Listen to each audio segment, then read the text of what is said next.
essas medidas provisórias e essas ações todas que o governo está implantando, ou as críticas que a oposição está colocando, como é que a gente consegue conciliar esse processo, né? Não estou aqui discutindo partidário, né? Não estou aqui falando que o João tem razão, que o Manuel não tem. Não é o meu discurso. E a gente tem que fazer uma discussão sadia sobre esse processo, né? A primeira medida provisória, que a gente já até discutiu, que eu postei para vocês aí, que é a medida 927, ela foi muito criticada, né? Começou com a medida verde-amarela, que criou uma nova modalidade de atividade de trabalho. Depois vem a medida provisória 927. Na medida provisória 927, a grande crítica dizia o seguinte: vocês estão sacrificando o empregado, sacrificando o empregador e a parte do governo nada.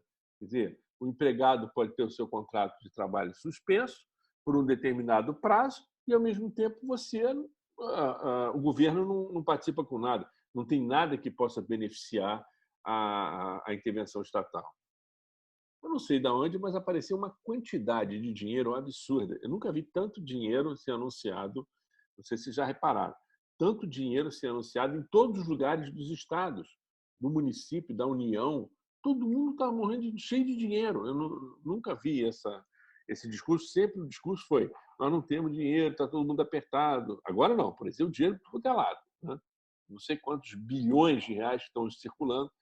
E isso é muito triste, porque a circulação desse dinheiro acaba ficando sem controle, e quando falta o controle, aí os aproveitadores, né, que são pessoas da pior laia que tem, começam a se valer desse estado de emergência, estado de calamidade, e as questões estão sendo postas à vida dos outros, né, em cima de superfaturamento, de despesas emergenciais, né? Que na Copa do Mundo, e aí vai a crítica, né? Na Copa do Mundo fizeram um monte de estádio, usando, em vez de fazer hospital, fizeram estádio. Agora estão gastando uma fortuna para fazer hospital provisório, que nem é um hospital definitivo, para criar vaga para poder resolver o problema. Quer dizer, é uma incoerência, realmente é uma incoerência das mais perversas. Mas a medida provisória, então, a 927, ela veio com o objetivo de dar algumas soluções e foi muito, muito mal recepcionada pela sociedade. Ela continua em vigor, tá? Ela teve algumas coisas que foram relativamente positivas. O governo editou a medida provisória 936 de 2020. Eu fiz um quiz, fiz uma introdução, fiz um quiz e coloquei para vocês aí no Moodle. A única observação, eu fiz uma errata, inclusive, que eu falei 180 dias, mas na verdade são 120 dias de validade, porque são 60 mais 60 dias. Não pode ser prorrogada, ela tem que ser votada, né? Qualquer medida provisória.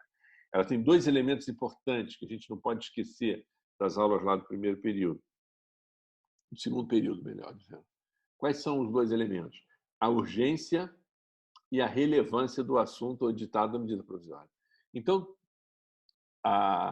quanto à questão da admissibilidade da medida provisória, em relação à urgência, em relação à relevância do assunto, eu acho que não há qualquer dúvida, né, que há necessidade dessa medida provisória ser apreciada pelo Congresso e o Congresso que venha fazer os ajustes que entender necessários para fazer valer imediatamente esse procedimento. Por que eu falo isso? Porque a medida provisória, como o próprio nome diz, ela é provisória. Enquanto ela não estiver aprovada, ainda está gerando uma extrema insegurança jurídica. Todos nós do mercado entendemos que é quase que impossível não se aprovar a medida provisória. É muito provável que a medida provisória seja aprovada. E é o que se espera. É claro que algum ajuste o Congresso vai fazer, como fez, em parte, lá do auxílio, que foi proposto R$200, o Congresso entendeu que dava para dar 600, o governo concordou, então o auxílio para as pessoas que estão extremamente desprovidas aumentou de 200 para 600. E resolveram a questão de uma maneira bastante harmônica, não houve uma discussão maior sobre isso. Uma discussão plausível, possível, muito bem conduzida, vamos colocar nesse nível. Muito bem. Mas então vem a aplicação, antes da aplicação da medida provisória, vem a dúvida que essa medida provisória, a incerteza, a insegurança jurídica que essa medida provisória provoca.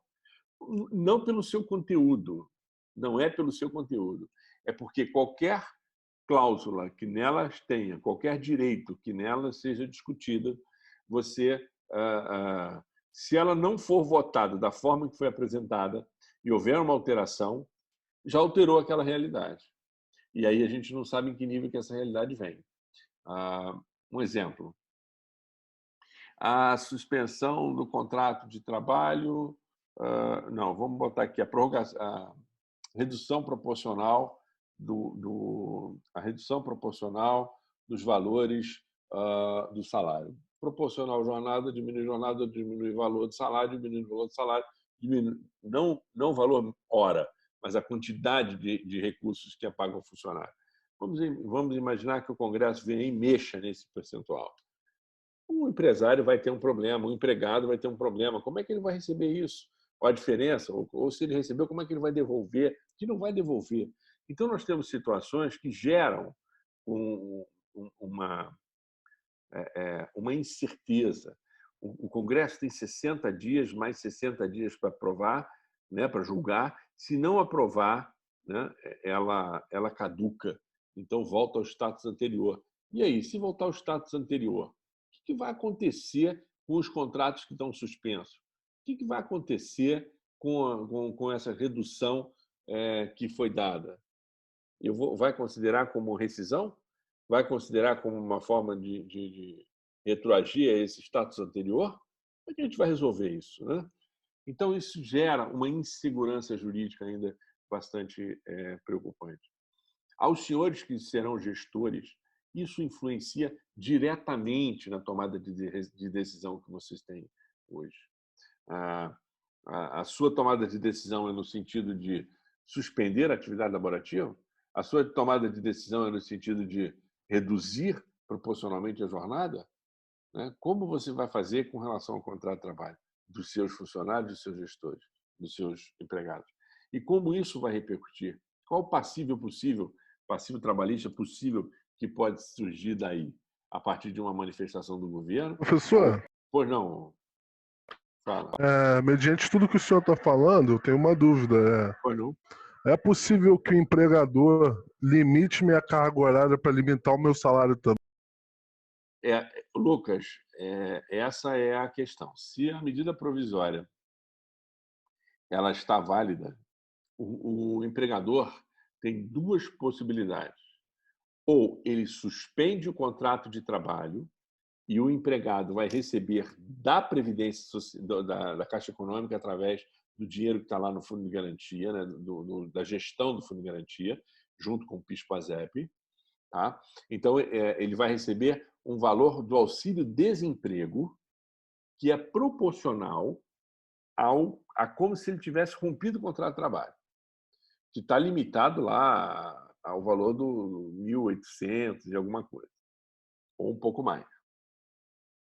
Se ele limitar a jornada de trabalho, como a gente vai ver nesse quiz, se ele limitar a jornada de trabalho, ele não mexe no valor da hora trabalhada.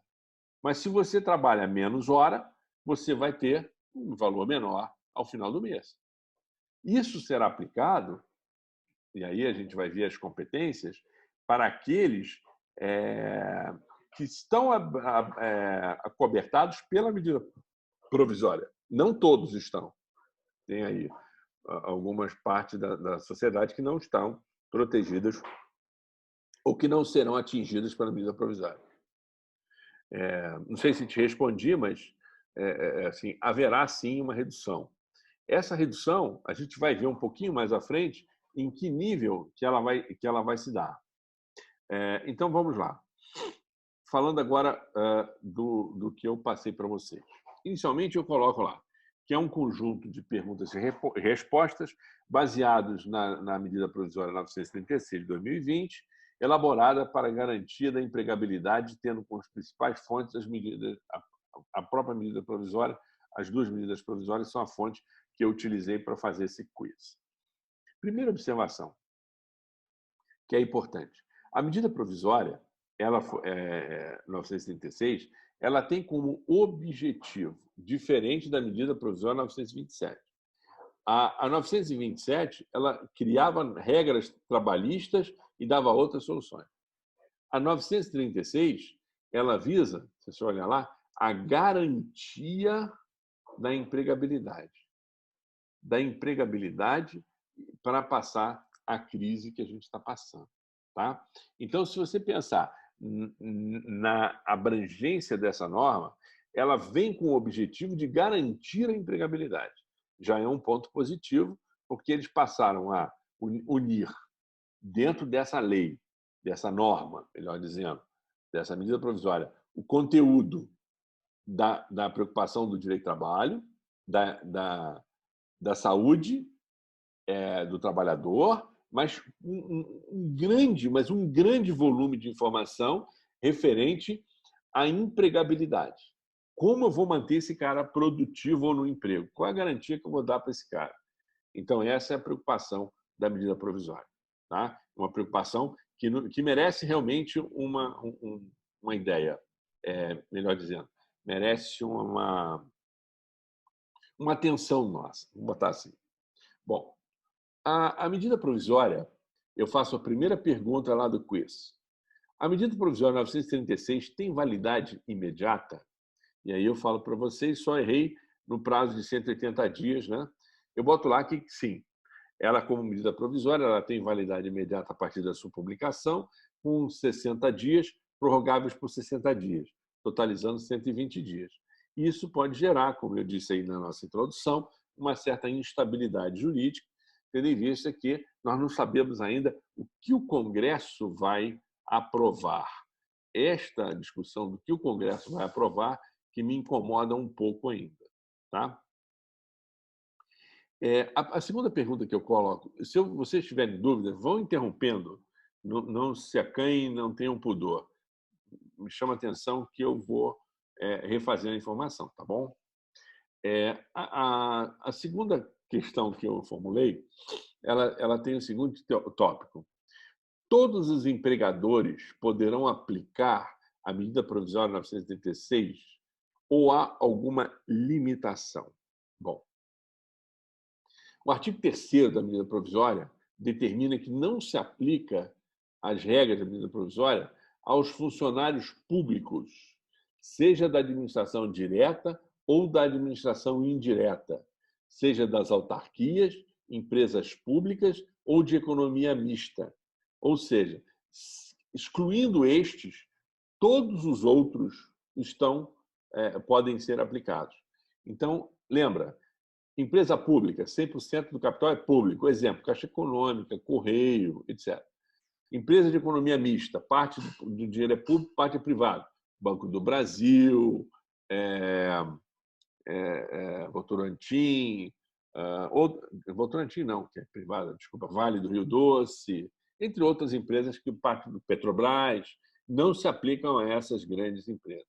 Ou seja, o governo editou uma medida provisória aonde ele não permite que os seus funcionários sejam beneficiados por ela. Quer dizer, então, ele governo, ele, Estado, ele, a União, o Estado e o município, tem que bancar 100% dos funcionários públicos porque eles precisam estar presentes e exercer suas atividades justamente no momento de maior crise, onde há a maior necessidade da presença deles. Tá? Então, não se aplica a questão da medida provisória para os entes públicos, para os funcionários públicos, funcionários da administração direta e indireta, autarquia, empresas públicas ou de economia mista. Se excluir essa, todas as outras podem. Lembrando aquela chave lá que eu fiz para vocês no segundo período, toda pessoa jurídica de direito privado, não estatal, é que estão aptas a aplicar as regras da medida provisória. Tá ok? Alguma dúvida até aí?